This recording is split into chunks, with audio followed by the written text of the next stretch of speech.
아브라함이 얼마나 불신앙으로 쭈글쭈글한 부족한 모습이었습니까? 그런데 오늘 모습은 역전돼 있어요.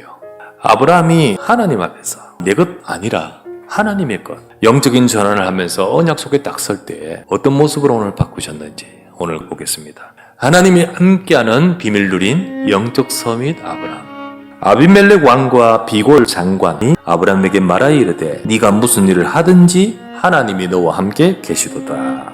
그리스도의 언약, 복음 있는 하나님의 자녀에게는 하나님이 함께하는 영적 축복의 비밀이 있습니다. 아브라함은 비록 자기 것, 자기 생각해가지고 아비멜렉에 가서 거짓말하면서 곤경에 빠지고 이랬지만은 그런 가운데도 하나님이 너는 선지자야. 그 위치를 세우고 확인하면서 아브라함은 다시 하나님 앞에 영적인 전환을 딱 하잖아요. 그래, 내 것이 아니구나. 하나님의 약속이구나. 영원한 언약이고 우리가 조금만 영적 전환하면서 이것을 기다릴 때 우리 속에 하나님의 것, 영적인 능력이 우리에게 임한다는 겁니다. 이걸 영적 서밋이라 해요. 아비멜렉은 육신의 서밋이지만은 우리는 그들이 알지 못하는 이 영적인 비밀이 있습니다. 이 아브라함을 통하여 그들을 치유하듯 하나님은 치유의 역사를 행하십니다. 우리에게 먼저 치유하시고 그리고 또 세상을 치유하게끔 만드십니다. 그럴 때 237의 정인으로 선 아브라함. 아비멜렉은 이방인입니다. 이 사람이 아브라함을 통해서 하나님이 어떤 분인지 점점 알아가게 된 겁니다. 아니, 무엇 때문에 저 아브라함을 하나님이 지키셨을까? 왜 아브라함에게 하나님이 함께 하신지. 솔직히 말해서 잘해서 그렇게 된 건 아니거든요. 답을 알게 된 거죠. 아브라함은 언약이 있어요.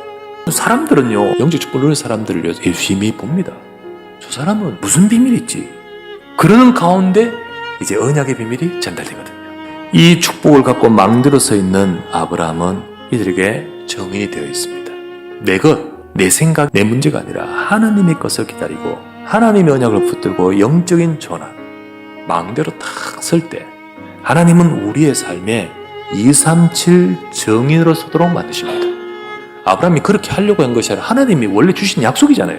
창세기 12장 1절 3절 말씀에 너는 복이라 너로 말미암아 다른 사람이 바로 그 축복을 전달받을 것이다 했잖아요.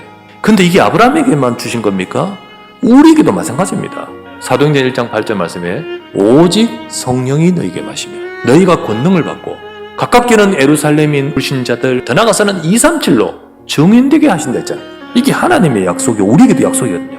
그 하나님이 바로 그것을 두고 아브라함을 그렇게 만드신 겁니다. 지금 아비멜렉은 하나님의 역사를 보면서 찾아오지 않을 수 없었습니다. 그거를 이방인들이라고 하는 거예요. 이방인들. 해외 나가서 선교하지만은 오게 되는 그들을 살릴 응답을 우리가 놓친다면 하나님과 안 맞죠. 그래서 저는 새벽기도 때 말씀드렸지만은 하나님은 우리 교회 앞으로 237 교육자도 세워지게 하소서. 오늘 대만 선교 캠프 가는데 가서 어떤 응답 역사도 중요하지만요. 거기서 이방인이 품어져야 돼요. 내가 하는 분야, 내가 하는 공부 이 속에서 내가 이 응답을 받을 수 있는 언약이 품어져야 돼요. 더 나아가서 후대를 위해 브엘세바를 차지한 아브라함입니다. 아브라함은 우물을 뺏기고 이런 거 했지만은요, 참고 기다렸습니다. 그런데 더 중요한 응답을 찾아내게 돼버려요. 여러분, 이게 중요해요. 우리는 문제 있는 것 가지고 힘들어하고 빠져버리는데 사실은 더 큰 응답을 받아가는 거예요. 거기에 힘들어 빠져버리면 더 큰 응답을 놓쳐버려요. 27절에 31절 여기가 아브라함의 것이라는 것을 네가 명세해라. 그곳이 바로 아브라함의 것이 되어버린 거예요. 후대에게 물려줄 응답으로 찾아간 거예요. 33절에 보십시오. 아브라함은 브엘세바에 에셀나무를 심고 거기서 영원하신 여호와 이름을 불렀다 했습니다. 나무는 왜 심냐? 미래를 두고 생각하는 거예요. 이렇게 만든 브엘세바는 후대에게 언약의 흐름을 이을 망대가 되어버립니다. 언약을 설명하고 후대에게 언약을 항상 기준으로 삼게 만드는 현장이 되어버려요. 아브라함의 아들 이삭, 그 손자 야곱. 창세기 26장 23절에서 25절 이삭이 거기로부터 브엘세바로 올라갔더니 그 밤에 여호와께서 그에게 나타나 이르시되 나는 네 아버지 아브라함의 하나님이니 두려워하지 말라. 내 종 아브라함을 위하여 내가 너와 함께 있어 네게 복을 주어 네 자손이 번성하게 하리라 하신지라. 이삭이 그곳에 제단을 쌓고 여호와 이름을 부르며 거기 장막을 쳤더니 이삭의 종들이 거기서도 우물을 받더라.